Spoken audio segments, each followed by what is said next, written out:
Bismillahirrahmanirrahim. Assalamualaikum warahmatullahi wabarakatuh. Innal hamdalillah nahmaduhu wa nasta'inuhu wa nastaghfiruh wa na'udzu billahi min shururi anfusina wa sayyiati a'malina. May yahdihillahu fala mudhillalah wa may yudlil fala hadiyalah.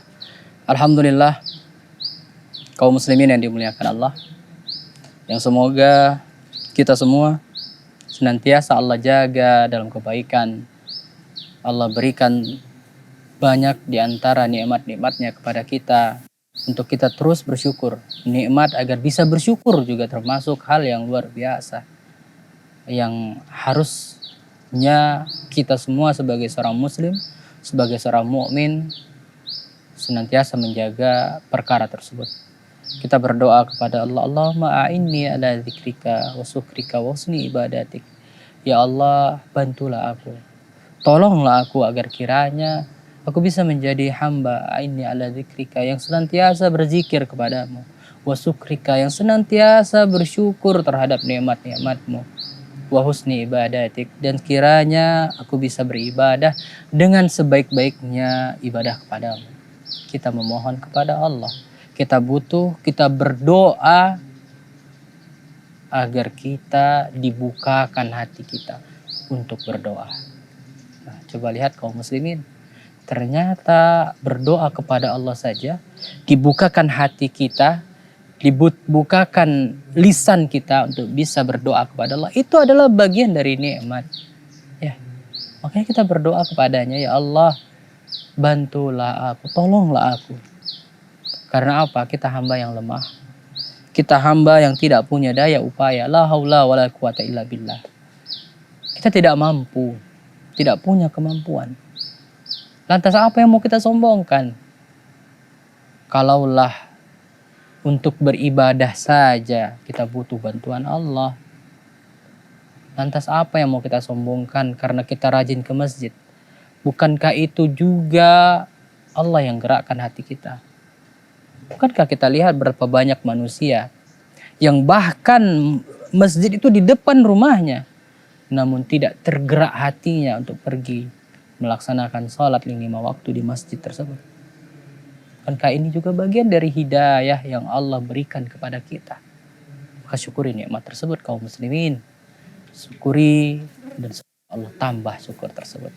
La in syakartum la azidannakum wa la in kafartum inna adzabi lasyadid. Allah katakan dalam Al-Quran surah Ibrahim, Allah katakan barang siapa yang dia bersyukur maka Allah akan terus tambah nikmat tersebut. Dan barang siapa yang tidak bersyukur Allah ancam, ketahuilah kata Allah, azabku sangat pedih. Nah, kaum muslimin yang dimuliakan Allah, untuk itu tentu kita tidak bosan-bosannya mengingatkan kepada diri kita sendiri dan juga kepada kaum muslimin agar kiranya kita semua menjaga diri kita, bersyukur terhadap nikmat yang Allah berikan kepada kita. Nah, kaum muslimin yang dimuliakan Allah, dalam acara kita di kajian Tazkiyatun Nufus, kita kembali lanjutkan pembahasan kita di bab doa yang menjadi penghalang atau hal-hal yang menyebabkan tertolaknya doa. Di awal kemarin kita sudah bahas bagaimana ternyata makan, minum, pakaian, pekerjaan, sumber harta tersebut dari yang haram itu bisa menjadi penghalang diijabahnya doa. Ya, kita telah bacakan hadis dari Nabi kemarin, kita bahas ya tentang seorang pemuda yang Rasulullah ceritakan. Terlihat darinya dia orang yang sedang safar, seorang musafir, yang dalam keadaan musafir itu diketahui bahwasanya adalah di antara sebab makbulnya doa. Dia mengadahkan tangannya ke langit, dia meminta ya Rob, ya Rob. Padahal dia makan dari yang haram, minum dari yang haram, pakaian yang dia pakai dari pakaian yang haram. Wa'udhiya bil haram, dan dia juga mendapatkan harta atau mendapatkan makannya, penghasilannya dari yang haram. Maka Rasulullah katakan, fa'anna yustajabu lidzalik. Bagaimana mungkin Allah mengabulkan doanya walaupun dia dalam keadaan yang seharusnya makbul doanya. Kaum muslimin, ini jadi PR besar untuk kita bersama. Kalau kita merasa, Ustadz, saya sudah lama berdoa, meminta kepada Allah, minta kiranya didatangkan jodoh kepada saya, minta kiranya Allah berikan keturunan, minta kiranya disembuhkan sakit di badan saya, minta kiranya Allah selesaikan hutang piutang saya, minta segala permasalahan yang saya hadapi bisa selesai. Namun belum diijabah, namun belum dikabulkan. Maka kaum muslimin yang dimuliakan Allah, cobalah introspeksi diri. Jangan tergesa-gesa menuduh, berprasangka buruk kepada Allah, mengatakan Allah tidak sayang kepadaku, buktinya aku sudah beribadah tapi belum juga diijabah doaku. Maka introspeksi diri. Baik kaum muslimin yang dimuliakan Allah, kita akan lanjutkan insyaallah setelah beberapa jeda.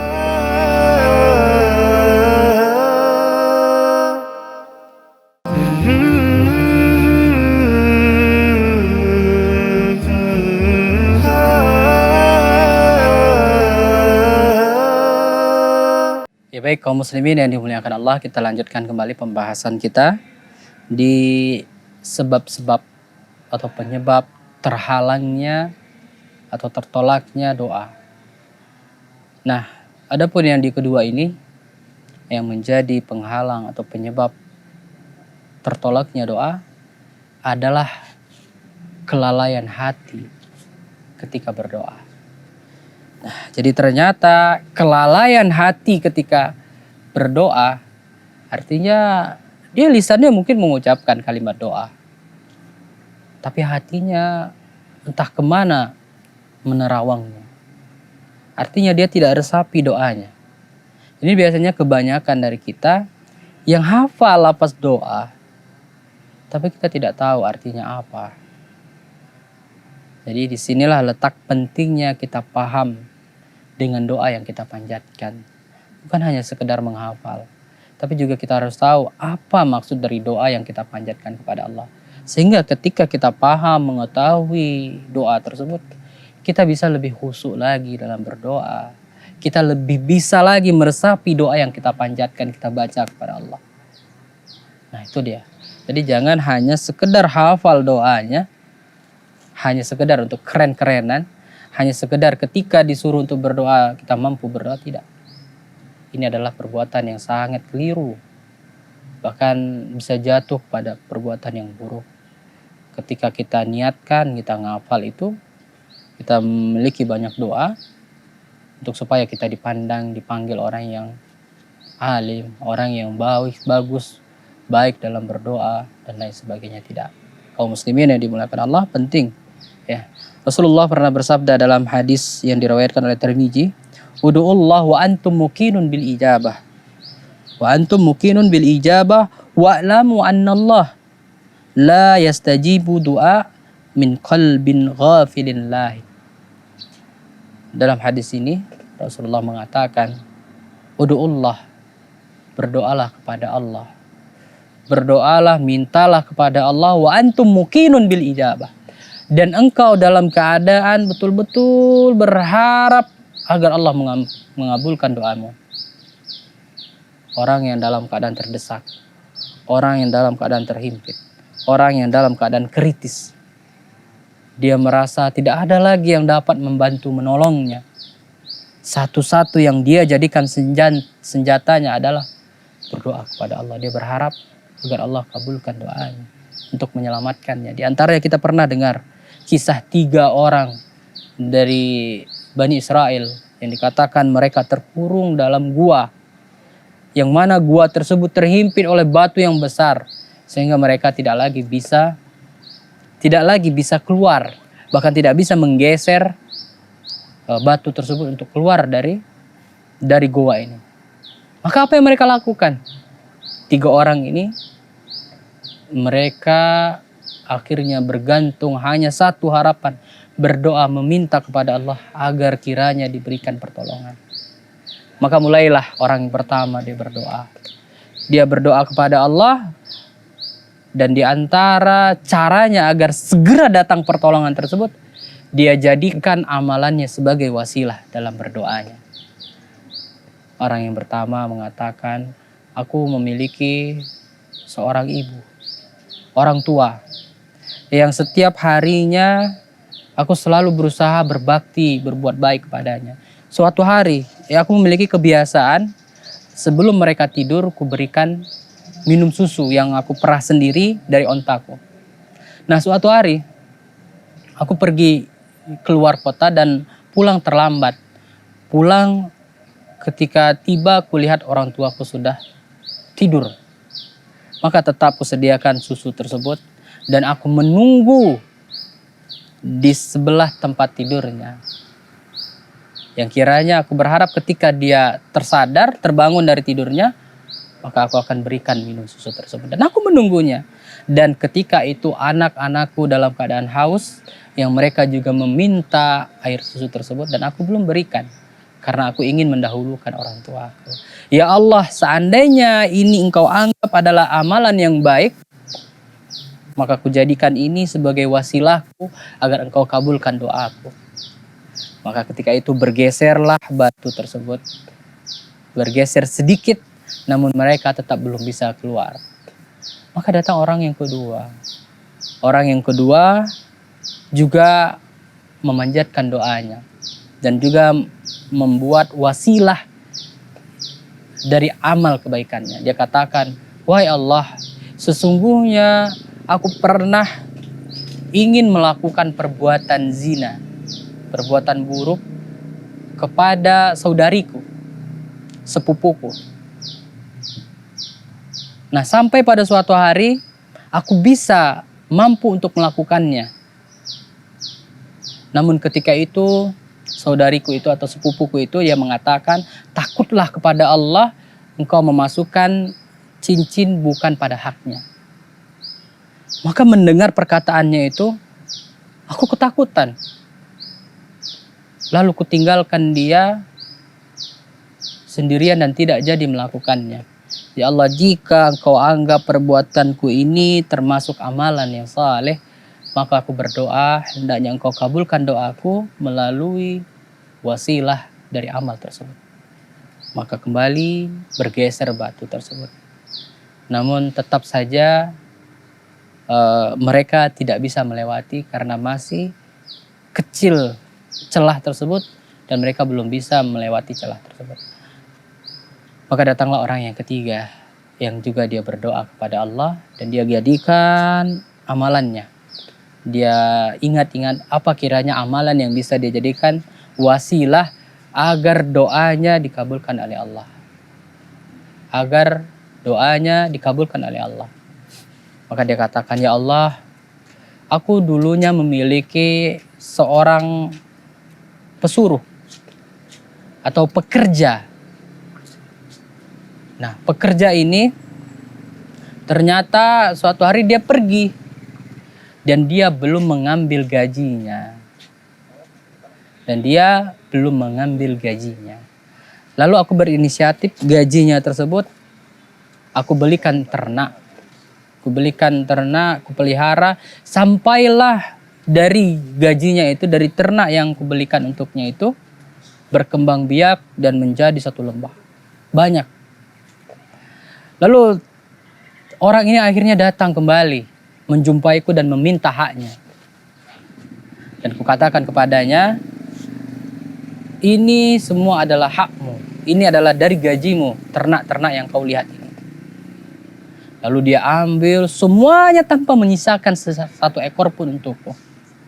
Ya Allah, seandainya aku lakukan ini karenamu, mengharapkan ridhamu, maka aku jadikan ini sebagai wasilah agar dikabulkannya doa. Kaum muslimin yang dimuliakan Allah, kita akan lanjutkan bagaimana kelanjutan dari kisah ketiga orang pemuda ini yang dia jadikan amalannya agar kiranya mempercepat terkabulnya doanya. Insyaallah setelah beberapa jeda berikut.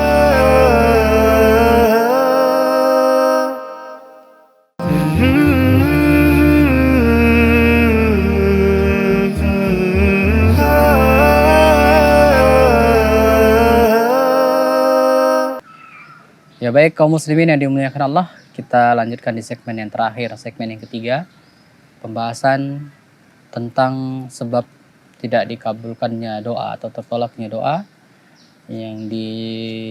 Kita masuk yang kedua, yaitu lalainya hati, ya. Kelalaian hati menjadi di antara sebab tidak dikabulkannya doa. Nah, tadi kita telah membahas tentang kisah 3 orang pemuda yang terjebak dalam batu. Dan orang yang ketiga tadi telah berdoa yang dia berwasilah dengan amalannya, yaitu dia memanfaatkan atau menjaga amanah, ya. Dia pelihara hewan atau ternak dari hasil gaji pekerjanya yang tadinya pergi, ya, meninggalkan tersebut. Ketika datang dia lihat, wah, hewan ternak tersebut yang begitu banyak. Kemudian dikatakan oleh tuannya, ini adalah dari uang gajimu. Nah, maka si pemuda ini atau orang pekerja tersebut mengambil semuanya tanpa menyisakan satupun untuk si pemilik atau untuk si bosnya ini. Dan dia jadikan ini sebagai wasilahnya. Karena ikhlasnya dia katakan kepada Allah, ya Allah, kalau memang benar ini karenamu, maka aku berwasilah menggunakan amal ini agar engkau kabulkan doaku. Maka yang terjadi apa? Batu tersebut terbuka dan mereka akhirnya selamat. Nah, kaum muslimin di sini menunjukkan mereka dalam keadaan betul-betul bergantung kepada Allah. Mereka betul-betul dalam keadaan kritis, meminta kepada Allah, bahkan menjadikan amalan yang kiranya itu adalah amalan yang mungkin mereka anggap adalah amalan andalan mereka, yang mereka berharap itu adalah di antara amalan yang diterima oleh Allah. Maka ini ternyata menjadi di antara kunci kalau kita ingin cepat dikabulkannya doa kita. Maka coba lihat, punyai suatu amalan yang kiranya bisa kita jadikan andalan. Bisa kiranya kita jadikan sesuatu yang kita butuhkan, kita pakai ketika kita betul-betul mendesak membutuhkannya. Jadikan sebagai wasilah.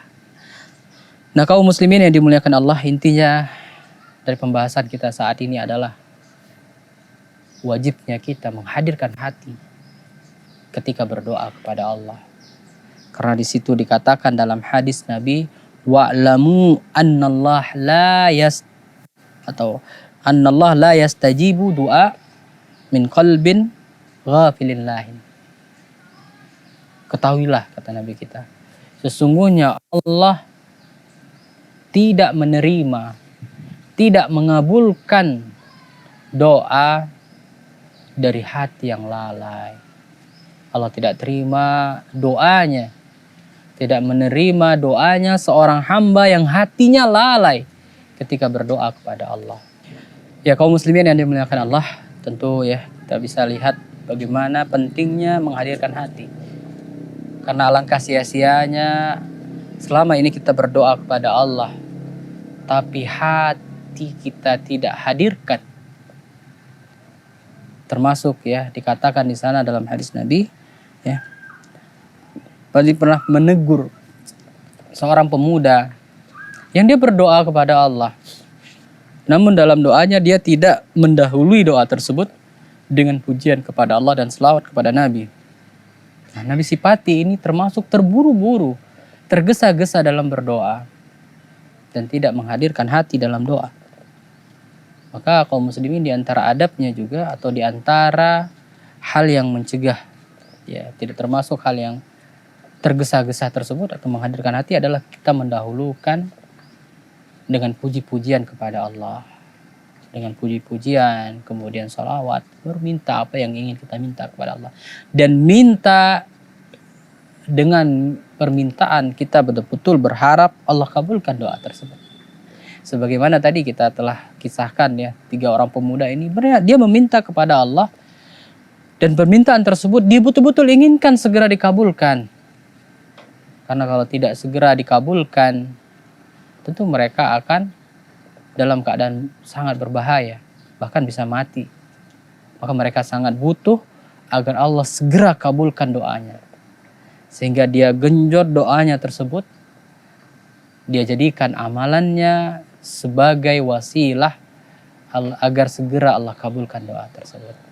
Nah, kaum muslimin, tentu ya dalam hal ini kita bersama harus memperhatikan ya, apa kiranya hal-hal yang membuat kita bisa betul-betul menghadirkan hati dalam berdoa. Maka jangan Anda salahkan. Ada kalanya Allah mengirimkan ujian kepada kita.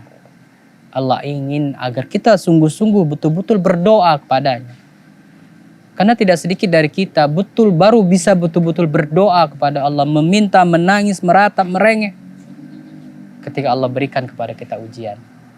Ketika Allah turunkan kepada kita musibah, barulah kita berdoa dengan bersungguh-sungguh, menghadirkan hati kita.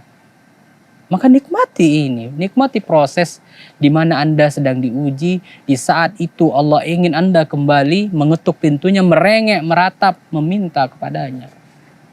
Allah menginginkan, Allah rindu Anda kembali kepadanya. Maka syukuri nikmat tersebut, ambil hikmah yang besar. Dan mudah-mudahan dengan mengambil hikmah tersebut, kita bisa kuat, sabar, bisa melalui musibah ujian yang saat ini sedang menerjang atau juga sedang menimpa kita. Nah, kaum muslimin yang dimuliakan Allah Subhanahu wa taala, mudah-mudahan ya Allah berikan kekuatan kepada kita. Kekuatan agar kita bisa bersabar menghadapi atau melalui jalan yang penuh dengan onak dan duri tersebut. Sesuatu yang mungkin membuat dada kita menjadi sesak, membuat diri kita menjadi sulit untuk bernapas. Yakinlah, inna ma'al usri usra. Sesungguhnya dalam kesulitan itu ada kemudahan yang telah Allah siapkan untuk Anda. Mudah-mudahan bermanfaat kaum muslimin. Kita tutup dengan doa kafaratul majlis. Subhanakallahumma wa bihamdika asyhadu an la ilaha illa anta astaghfiruka wa atubu ilaik. Wassalamualaikum warahmatullahi wabarakatuh.